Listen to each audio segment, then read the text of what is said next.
আসসালামু আলাইকুম এভরিওয়ান। একটা মারাত্মক রোলার কোস্টার রাইডের মাধ্যমে আমরা একটু একটু করে ইন্ডিয়ার ভিতরে প্রবেশ করছি।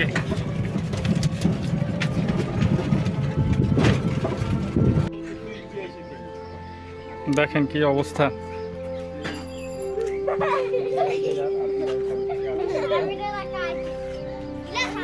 এই হচ্ছে ইন্ডিয়া, আর ইন্ডিয়ার হচ্ছে। তোমার নাম কি?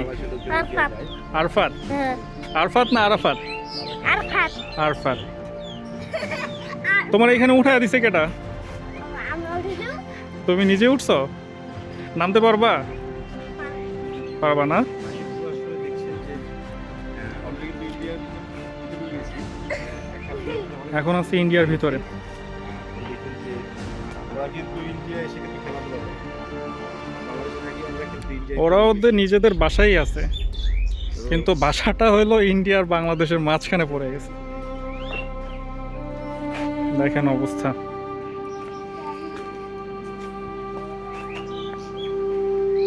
এখন কি আর কিছু বলতে হবে? কোথায় আছি?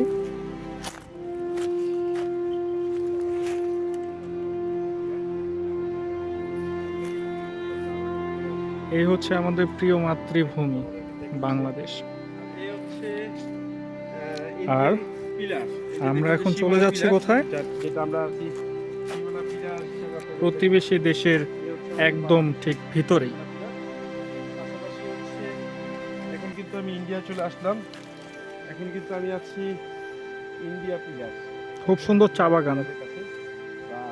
হয়তোবা সুযোগ থাকলে ভিতরে যেয়ে দেখতাম। এখন আমরা আরেকবার দেখাই। এখন আছি হচ্ছে একদম ইন্ডিয়ার ভিতরে। হ্যাঁ, আপনাদের জন্য এই রিস্কটা নিলাম। আল্লাহ দেখো।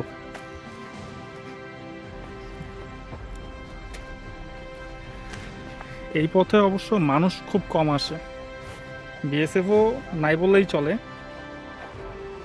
চা বাগানের ভিতরে চলে আসলাম, ইন্ডিয়ান চা বাগান। ভাইয়া, এইটা আসলে ইন্ডিয়ার কোন সাইডের মধ্যে পড়ে?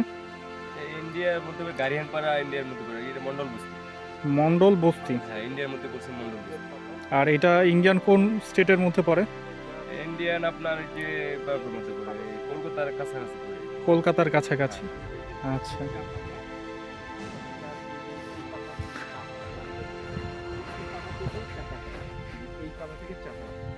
ইন্ডিয়ান দাদারা বলে শুধু বাঙালিরা আইসা ইন্ডিয়া থেকে এই নিয়ে যায় ওই নিয়ে যায়, আমরা তো কিছু নিতে পারলাম না, চা পাতা কি নিয়ে যাব? কিন্তু এটার কোনো কাজে লাগবে না। এই জায়গাটা যতটা নীরব তার থেকে অনেক বেশি ভয়াবহ। রাতে এখান দিয়ে চোরা কারবারিরা গরু, মাদকদ্রব্য, ইন্ডিয়ান বিভিন্ন পণ্য আনা নেওয়া করে। আমরা যতক্ষণ সময় ছিলাম এখানে ততক্ষণই একটা ভয়ঙ্কর আতঙ্কের মধ্যে ছিলাম। তার কাটা দেখা যাইতেছে ওই যে, কখন যেন সীমান্তের উপর থেকে গুলি ছুটে আসে বা বিএসএফ এসে ধরে নিয়ে যায়। কিন্তু যাই বলি না কেন, জায়গাটা অসম্ভব সুন্দর, যে কাউকে মুগ্ধ করবে। দূরে বিএসএফ সদস্যদের দেখা যাচ্ছিল, আমরাও তাদেরকে দেখছি, তারাও আমাদেরকে দেখছে। আর এখানে যদি কিছু হয়ে যায়, আপনাকে সাপোর্ট দেওয়ার মতন বা সাহায্য করার মতন কেউ নেই। কারণ আশেপাশে আপনি কোনো বিজিবি সদস্যও পাবেন না, আর বিজিবি ক্যাম্প তো নাই বললেই চলে। তাই এতটা রিস্ক নিয়ে এই পর্যন্ত আসা সম্পূর্ণ আপনার ব্যাপার, আমরা কাউকে উৎসাহিত করছি না। এখানে আসতে হলে আপনাকে পঞ্চগড় রেল স্টেশন থেকে জনপ্রতি 50 টাকা দিয়ে আটুরিয়ার মির্জাপুর সাইডের ভারত বাংলাদেশ সীমান্তে আসতে হবে।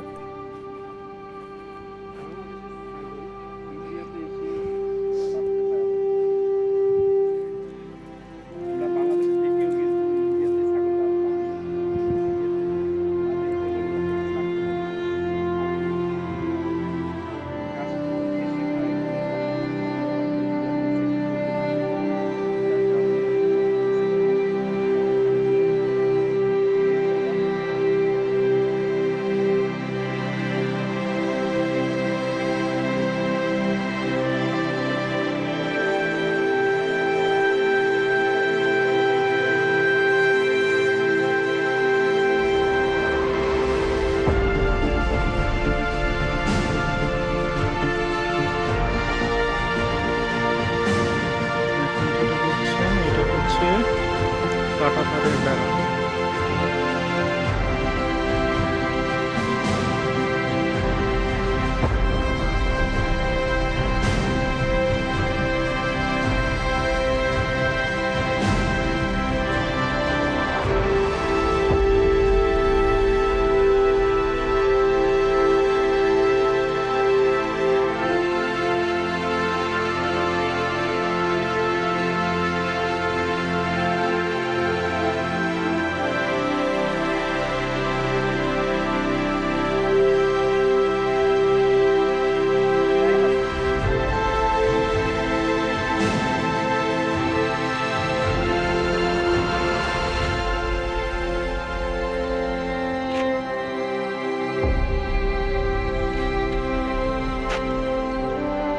পঞ্চগড় সীমান্ত ঘুরে দেখার পর আমরা এখান থেকে বিদায় নিচ্ছি আমাদের ভ্রমণের বাকি স্থানগুলো ঘুরে দেখার জন্য। ভিডিওটি যদি ভালো লেগে থাকে অবশ্যই like, comment, share and subscribe করে পাশে থাকবেন। সবাইকে অসংখ্য ধন্যবাদ। আসসালামু আলাইকুম।